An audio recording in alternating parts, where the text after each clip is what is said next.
안녕하세요. 가구 설계 제품 시방서 작성하기 시작하겠습니다.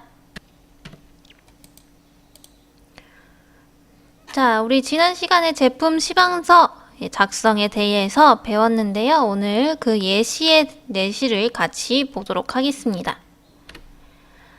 지난 시간 우리 제품 시방서의 정의와 그리고 제품 시방서 작성 내용 그리고 방법에 대해서 배웠었는데요.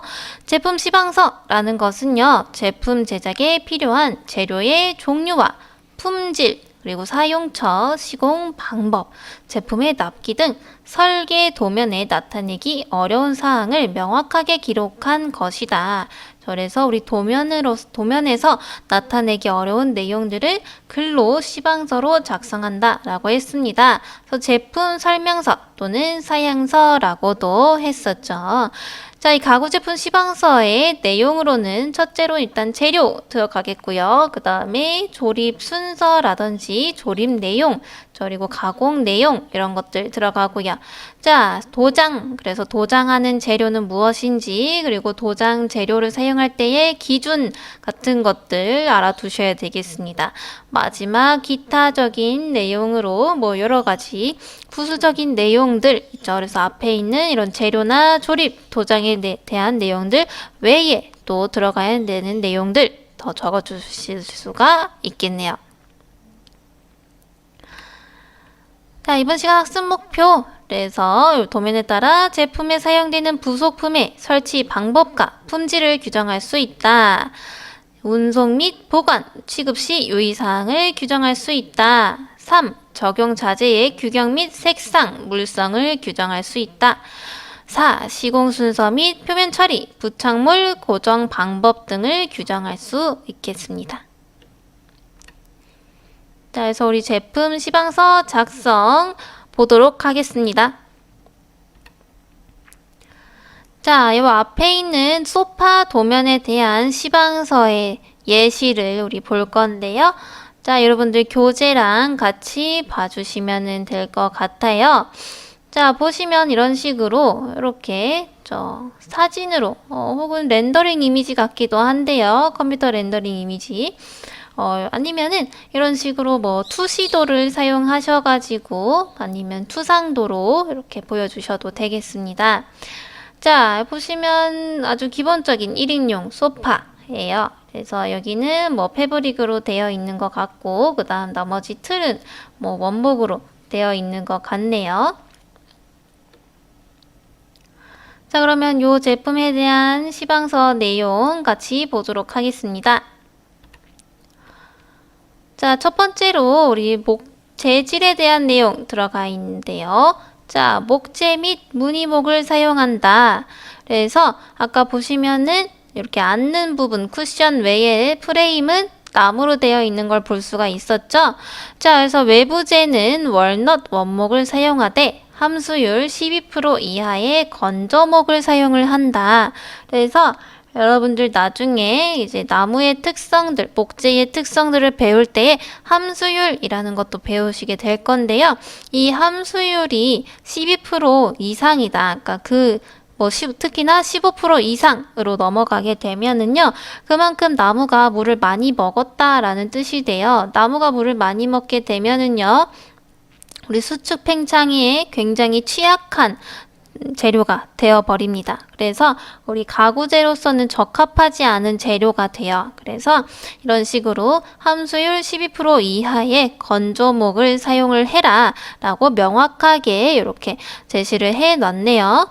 다음 기본 프레임을 형성하기 위한 내부재, 내부재는요, 우리 나왕이라고 하는 원목을 사용합니다. 그래서 우리 한글로 쓰면 이렇게 나왕 이라는 원목인데요.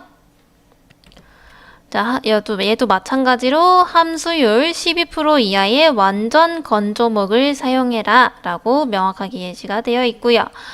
그 다음 무늬목. 우리 무늬목이라는 거는요, 우리가 그냥 이렇게 통 원목을 사용하게 되면은요, 가격도 가격이지만 또 수축 팽창에도 또 취약합니다. 그래서 이런 무늬목이라는 거는 우리 MDF라든지 파티클 보드 이런 애들은 목재의 톱밥이나 가루들을 성형 압축해가지고 만든 판지들이죠. 보시면 걔네들은 수축 팽창에 굉장히 강해요. 그죠? 그런데 문제는 겉모습이 나무 같지가 않고 그냥 민문이잖아요. 그죠? 그래서 이런 것들을 조금 더 아름답게 만들기 위해서 우리 나무를요, 굉장히 얇게 켜는 거예요. 굉장히 얇게 켜가지고 이런 MDF나 파티클 보드 겉에다가 붙여버리게 되면은 이렇게 원목 같은 느낌을 낼 수가 있죠. 그래서 이렇게 통 원목을 사용하기에 조금 부담스럽고, 그죠? 그리고 수축 팽창에 좀 강한 이런 가구를 만들고 싶다라고 하시면은 이런 방법들도 있습니다. 그래서 우리 기성 가구에서 가장 많이 사용하는 방법 중에 하나예요.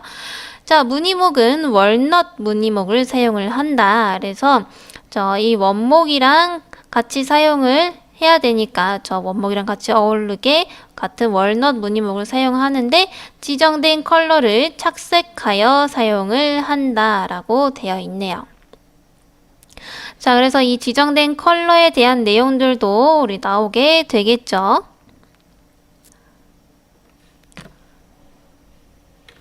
그 다음 MDF가 나오네요. 그래서 MDF는 미디움 덴서티 피버보드라고 해서 아까 중간 정도 강도의 보드다라고 보시면 되겠는데요. 마찬가지로 그럼 미디움이 있으면 당연히 하이가 있을 거겠죠. 그래서 HDF 이렇게 얘기하는 거는 강도가 MDF보다 더 강한 거라고 볼 수도 있겠죠. 그래서 HDF 를 사용했다 하면은 조금 더 강도가 높은 보드를 사용했다라고 보시면 되겠죠. 자, MDF는 정규격품을 사용하여야 한다. 그래서 MDF도 제조사에 따라서 여러 가지 또 이런 사용하는 본드나 톱밥들 어떤 걸 사용했는지 몰라요. 그죠? 그래서 이 본드에서 나오는 독성 물질들도 우리 인체에 또 영향을 줄 수가 있기 때문에 인증받은 제품들 사용을 하셔야 되겠고요. 자, KS 제품 E0 등급이다 라고 하면은 본드에서 독성 물질이 거의 나오지 않는다라는 거예요. 그래서 그러면은 확실히 어린이 가구라든지 이런 인체에 조금 영향을 받아서는 안 되는 곳에 사용을 해야 된다라고 하면은 이렇게 등급까지 신경을 써서 우리 재료를 써야 되겠고요. 중밀도 이상의 제품을 사용하여야 된다. 그래서 충격과 하중에 충분히 견딜 수 있어야 된다. 소파니까 당연히 우리 앉을 때에도 물론 이렇게 조심히 앉는 경우도 있지만 털썩 앉거나 이렇게 하중의 충격에 충격을 많이 줄 수도 있겠죠. 그래서 그런 충격이나 하중에 버틸 수 있어야 되기 때문에 이런 강도가 있는 재료를 또 사용해야 된다라는 내용이 들어가네요. 자, 그 다음 포지라는 말이 나오는데요. 이 포지는 우리 포장재라고 생각하시면 되겠습니다. 그래서 포장하는 재료에 대한 내용이라고 보시면 되겠는데요. 자, 포지는 지정된 패브릭을 사용한다 라고 해서 우리 쿠션 부분 있잖아요. 쿠션이면 안에는 솜이라든지 스펀지가 들어가게 되겠죠. 그래서 이 스펀지를 감싸는 포장지, 포지에 대한 내용이 들어가 있네요. 그래서 지정된 패브릭을 사용한다. 그래서 여러분 지정된 패브릭이 또 뒤에 나오게 되겠죠. 자, 그 다음 접착제. 이 접착제도요, 당연히 중요합니다. 그래서 모든 목재의 접착제는 요소 포름 알데히드 PVA 악유, 동물성 악유를 사용을 한다. 이렇게 명시가 되어 있네요. 자, 그 다음에 도료 해서 모든 도료는 KS 규격에 준하여 친환경 제품으로 도장이 되어야 한다.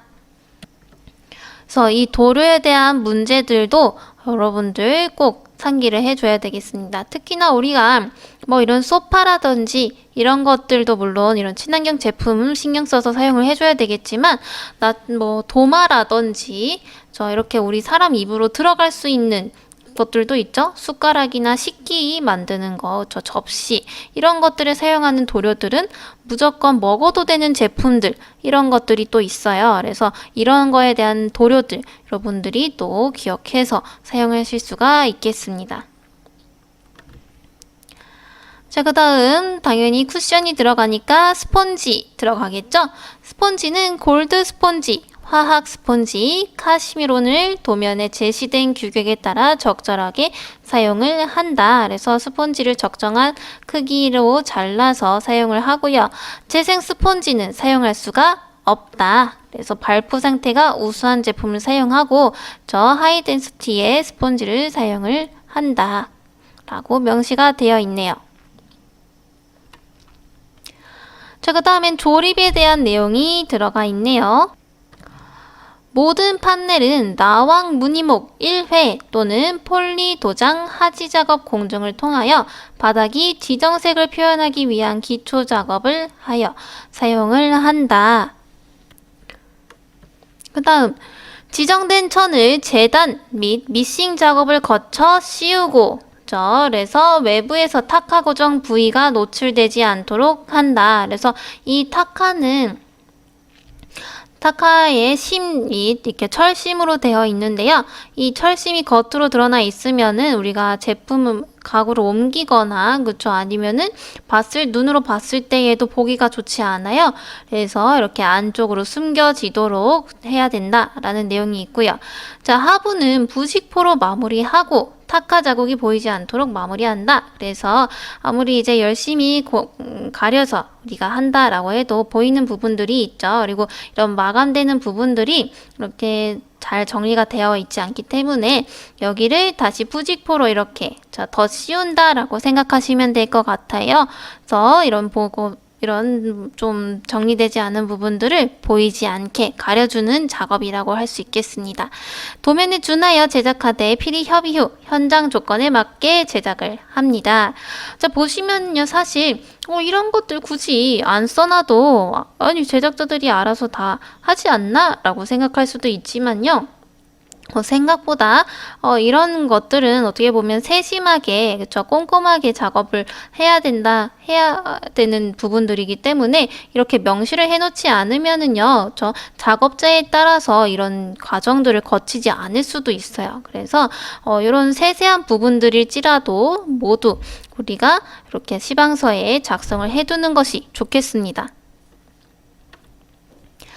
그 다음 도장. 그래서 우리 가구 제품을 이제 다 만들고서 조립을 하거나 하고 나서 혹은 조립을 하기 전에 도장을 하기도 하는데요. 자, 첫 번째로 초벌 도장이라는 것을 합니다. 그래서 바탕에 칠 재료가 잘 스며들도록 하기 위한 것이 초벌 도장이에요. 우리 나무를 보시면은요, 물론 겉으로 봤을 때에는 얘가 그냥 판판한 면으로 보이지만 얘를 현미경으로 확대해서 단면을 보게 되면은요, 나무도 어쨌든 생물이었잖아요. 그래서 겉에가 이렇게 오돌토돌합니다. 오돌토돌해요. 그래서 이 오돌토돌한 면에다가 이제 오일칠이라든지 도장제를 부으게 되면은요. 물론 이제 제일 위에 튀어나온 부분이야 바로 발리겠지만 자, 이렇게 깊이 들어가 있는 애들은 같은 양을 바르더라 하더라도 겉에까지 드러나지 않고 이 안에 속을 채우게 되겠죠. 그러면은 여기다가 계속 그만큼 위에 올 때까지 도장제를 계속 칠해줘야 돼요. 그러면은 작업하기도 굉장히 까다로워지고요. 그리고 시간도 오래 걸리게 됩니다. 그래서 처음에 이런 초벌 도장은요, 이런 매끈하지 않은 부분들을 이렇게 매끈하게 만들어주면서 이 구멍 들어간 부분들을 약간 채우는 작업이라고 생각하시면 될 것 같아요. 그래서 칠 재료가 잘 스며들도록 초벌질을 하고요. 목재 마무리 면에는 충분히 칠한다. 그래서 마무리면 혹은 우리가 마구리 부분이라고 하는데 목재에 나이테가 있는 부분이라고 보시면 될 것 같아요. 그래서 목재의 단면 부분 있죠. 단면 부분을 보시면은 이렇게 나이테가 있는 부분이에요. 우리가 이거를 이제 가로나 세로 수직으로 잘라서 판재로서 사용을 하는 건데요.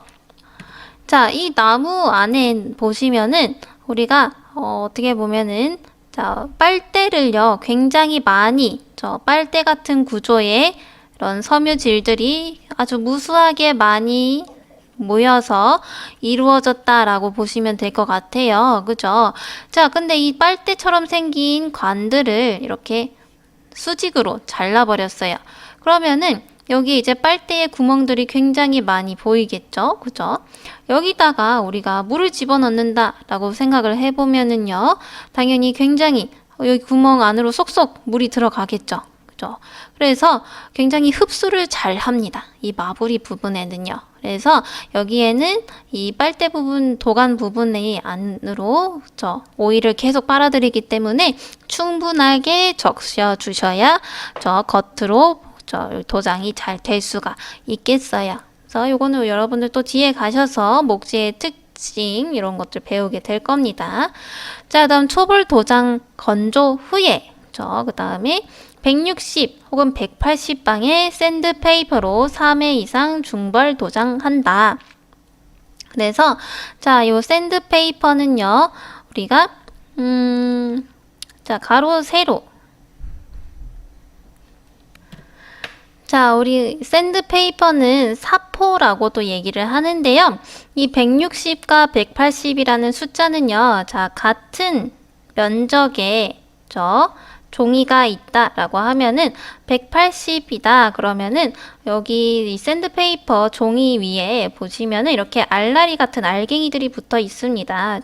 이 알갱이가요, 보통 이제 금강사 가루나 아니면은 뭐 유리 같은 규석 이런 것들인데요. 아까 돌이라고 생각하시면 될 것 같아요. 자, 이 돌멩이들이, 알갱이들이 180개가 있다라는 뜻이고요. 자, 160이다. 그러면 알갱이가 160개가 있다. 라는 뜻입니다. 자, 근데 여기에서 자, 이번에는 이 알갱이가 300개가 있다. 라고 보시면은 같은 면적이 300개가 있어요. 그러면은 자, 이렇게 숫자가 높아지면 높아질수록 자, 옆에는 600개가 있다. 라고 가정을 해볼게요. 그러면은 자, 여기에 이 같은 면적에 알갱이들이 점점 많아져야 돼요. 그러면은 숫자가 높아지면 높아질수록 알갱이 입자의 크기가 점점 작아지게 되겠죠? 그죠? 같은 면적 안에서 얘는 160개만 들어가면 되는데 얘는 600개나 들어가야 되잖아요. 그래서 점점 숫자가 높아지면 높아질수록 알갱이 크기가 작아지게 됩니다. 자, 이게 뭘 뜻하냐면은요. 자, 그럼 160방의 사포는요, 알갱이가 이만하고요. 요 600방의 알갱이는 뭐 거의 점처럼 이렇게 보이게 됩니다. 물론 이제 160방도 겉으로 봤을 때는 이 정도로 크진 않아요. 그죠? 대신에 우리가 손으로 만져보면은요, 160방은 굉장히 거친 느낌이 많이 나고요. 그리고 600방은요, 조금 더 약간 거칠거칠하다 하는데 그래도 160방보다 훨씬 매끄러운 느낌이 납니다. 자, 그래서 여러분들 마찬가지로 이만한 자, 이 크기 이렇게 생긴 종이와 그쵸? 이렇게 작은 알갱이들로 이루어진 애들로 우리도 목재를 문지른다고 생각을 해봅시다. 그러면은 당연히 큰 알갱이로 문지르는 애들은 훨씬 빠르고 그쵸? 거칠게 깎여져 나가겠죠, 나무가. 그쵸? 반대로 이제 작은 알갱이들로 이 목재 표면을 문지르게 되면은 훨씬 매끄럽고 그쵸? 그리고 더 얇게 마무리가 되겠죠? 그래서 우리 샌드페이퍼 작업은요, 처음에는 이렇게 큰 알갱이로, 그러니까 방수가 작은, 숫자가 작은 샌드페이퍼로 먼저 초벌을 해준 다음에요. 그 다음에 점차적으로 이렇게 방수가 높은 샌드페이퍼를 사용해서 매끄럽게 마무리를 해줍니다. 자, 그래서 요 샌드페이퍼 작업을 3회 이상 하고서 중벌 도장을 한다라고 명시가 되어 있네요. 자, 그 다음 정벌 도장 해서 중벌 도장 후에 자, 또 샌드페이퍼 또 나오죠. 그래서 만약에 이제 600방, 800방까지 이렇게 나오는데요. 만약에 처음에 160방을 하고서 바로 800방을 한다라고 하면은 이거는 아무 의미가 없는 작업이에요. 자, 이 알갱이가 이만한 거랑 그 다음 800방이면 거의 요만합니다. 그쵸? 그러면은 자, 목재 표면을요 이만한 알갱이로 이렇게 작업을 해놨는데, 자, 그 다음에 800방으로 요만한 요렇게 생긴 800방으로 여기를 아무리 문질러 봐야, 그죠? 요 끝에 이 위에 튀어나온 부분만 조금씩 깎아 나가지겠죠? 그러면은 결론적으로는 목재는 아직도, 그쵸, 이렇게 거칠다라는 것이에요. 그래서 처음에는 이렇게 거칠게 먼저 한번 해준 다음에 그 다음에 그것보다 조금 덜 거친 걸로 한 번 더 이렇게 만들어 주고요. 그 다음 조금 덜 거친 걸로 또 한 번 해주고요. 그죠? 또 이렇게 하면서 점차적으로, 그러니까 단계적으로 샌드페이퍼 작업을 해줘야 됩니다. 그래야만 우리 샌드페이퍼에 의미가 있는 거예요. 그래서 이렇게 숫자를 조금씩 높여가면서 작업을 해줍니다. 자, 중벌 도장 후에 200방에서 500방 샌드페이퍼로 워터페이퍼 작업을 한다. 그래서 요 워터페이퍼 작업은요, 우리 나무에다가 물을 묻히게 되면은요, 어떻게 되냐면 나무가 이렇게 잠자고 있다가 우리 섬유질이라고 했잖아요. 물을 묻게 되면은 이 도관들이 이렇게 팽창을 하게 됩니다. 그러면서 이 겉에 또 이렇게 섬유질들이 이렇게 올라와요. 털처럼. 그러면은 이거를 또 우리가 샌드페이퍼로 갈아내는 거예요. 자, 그 다음에 또 한번 물을 묻히면은 또 이렇게 조금씩 일어납니다. 그러면 그걸 또 우리가 갈아내는 거예요. 샌드페이퍼로. 그러면은 나중에는 물을 묻혀도 이런 올라오는 거스러미들이 많이 올라오지가 않겠죠. 그러면은 훨씬 마무리가 매끄럽고 부드럽게 완성이 되는 거죠. 자, 그 작업이라고 생각하시면 되겠습니다. 그래서 마감 도장은 이제 더 고운 샌드페이퍼로 워터페이퍼 작업 후에 건조하고, 폴리우레탄 라커 해서 우리 투명한 코팅제라고 보시면 되겠습니다. 그래서 8회 이상 해줘야 우리 안에 있는 목재가 나중에 어떤 오염이라든지 손상이 되지가 않아요. 그래서 스프레이 도포를 한다. 그래서 도막을 완성한다. 그러면은 아주 매끄럽게, 그죠? 마무리가 될 것 같네요. 그래서 이때 광택도는 G30%로 마감을 한다. 그래서 너무 이렇게 맨질맨질, 그죠? 광택이 반짝반짝 나는 게 아니라 약간의 광택이 나는 정도라고 보시면 되겠네요. 자, 도장의 마감 컬러는 지정된 승인된 샘플을 기준으로 작업을 하시면 된다. 이렇게 나와 있네요. 자, 기타적으로 상기에 서술되지 않은 사항은 첨부된 도면과 상세도를 참조하되 목재 가구 제작 일반 사항에 준합니다. 그래서 여러분들이 또 기본적으로 이런 내용들에 대해서 숙지를 하고 계셔야 되겠죠. 모든 마감 자재는 지정된 사양에 준하고 발주 부서의 승인을 득한 후에 작업을 하고요. 모든 바닥용 글라이드는 바닥재 용도에 맞는 제품을 부착해서 현장 반입하되 발주 부서의 승인을 거친 제품을 사용을 합니다. 그래서 이 글라이드라는 건 어떻게 보면은 이렇게 소파가 아까 네모나게 생겼잖아요. 그쵸? 그대로 우리가 바닥에다가 두게 되면은요, 우리 여기 자국도 나고요. 그리고 평이 맞지 않는 경우도 있어요. 그래서 우리 가구 조절발처럼 특히나 이런데 모서리에, 그쵸, 장판이 찍히거나 하면은 저 찍힌 자국이 그대로 남잖아요. 그래서 이런 것들 우리 이동하기도 좀 더 쉽게 해주기 위해서 바닥에다가 이렇게 뭐 부직포 같은 것들 붙이죠. 네. 그런 역할을 또 비슷하게 하는 거라고 보시면 되겠습니다. 그래서 이 바닥용 글라이드는 우리 부자재 종류할 때에 잠깐 여러분들 사진으로 보셨을 거예요. 자, 그래서 우리 다음 시간에는 CAD의 개념에 대해서 배워보도록 하겠습니다. 우리 CAD 드디어 이제 우리 이론적인 내용들을 보고서 손으로 기본 도면 그려본 다음에 드디어 이제 컴퓨터 프로그램을 사용해서요, 도면을 그리게 되는데요. 그래서 다음 시간에는 우리 CAD란 어떤 것이고, CAD로 어떤 작업을 할 수 있는지, 그리고 CAD의 기본적인 인터페이스 내용에 대해서 보도록 하겠습니다.